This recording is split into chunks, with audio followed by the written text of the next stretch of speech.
Our story starts over there, in the Club of Dead Women.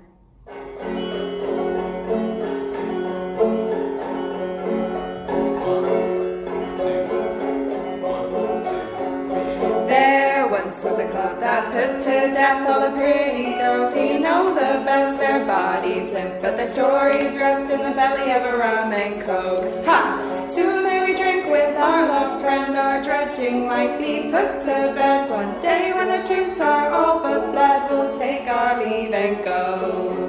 When we first arrived, I was wasted. Objectively, this place looks like most clubs.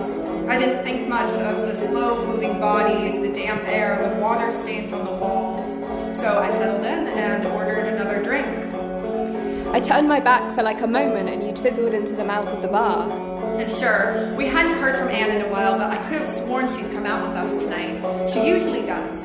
Without you and her, I looked so stupid, stood at the bar in front of 3 tequila shots and no one to do them with. Not gonna lie, I was pretty pissed off. It wasn't even that crowded, but I couldn't find you anywhere. It was like 2 north-sided magnets repelling, pushing each other back through all that dry ice.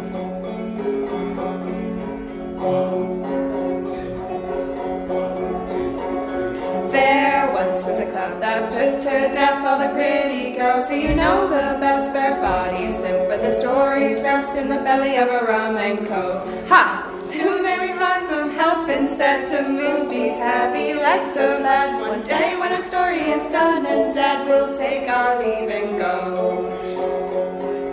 There was this woman wearing a pearl necklace with ink black hair, and I went up to her to see if she had seen you, Raina or Anne, and where the bar was and where the toilet was, and if she knew where and how exactly to navigate the majority of that room, and she looked so familiar, like I'd seen her somewhere before. Now at the same time, I was stood there with my 3 tequila shots, one for me, one for Holly, one for Anne. And I did mine. I must have mumbled something about being abandoned to myself because this woman next to me wearing a pink chiffon gown immediately looked over at me, eyed the shots, said, "May I?" But before I could even answer, just helped herself.